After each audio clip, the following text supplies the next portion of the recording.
Hey guys, it's Russ from Trend Micro, and I'm coming to you live from my corner office, aka my condo.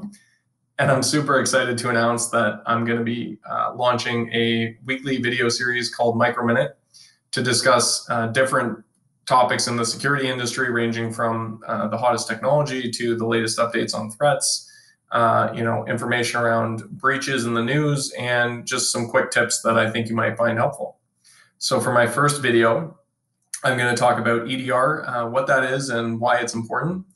And EDR stands for endpoint detection and response. And it's a security technology that collects all the telemetry, metadata, and activity that happens on an endpoint, from changes in files to user activity, process data, executables, application activity, as well as network communications to and from that system.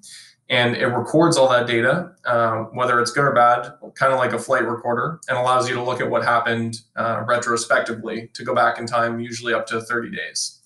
It also applies AI and behavioral techniques so that you can detect suspicious activity from those data points, and it triggers an alert. It's super helpful for security operations teams, for forensics teams, and auditors because it allows them to do sweeping and hunting in the environment for suspicious activity. And it gives them the information they need to do incident response and contain those threats faster.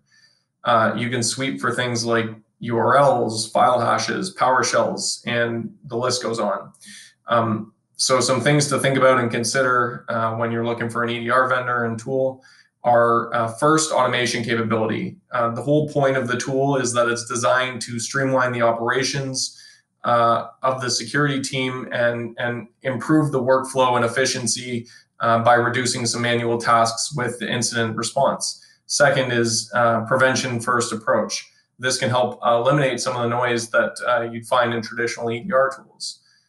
Third is integration capability with other tools and a broader approach so that you can see the scope of the attack from different angles.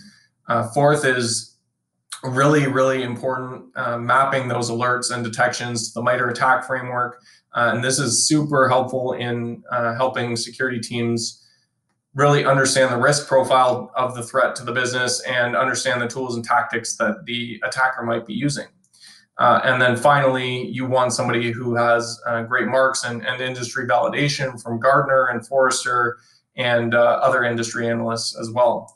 So that's it for today, but stay tuned for my update next week. And I'm going to be talking about the differences in EDR and XDR and what XDR is and why that's important. And if you like this video, please comment below, please share it. I'd love to have some feedback, and if you want to, feel free to connect with me directly. Take care.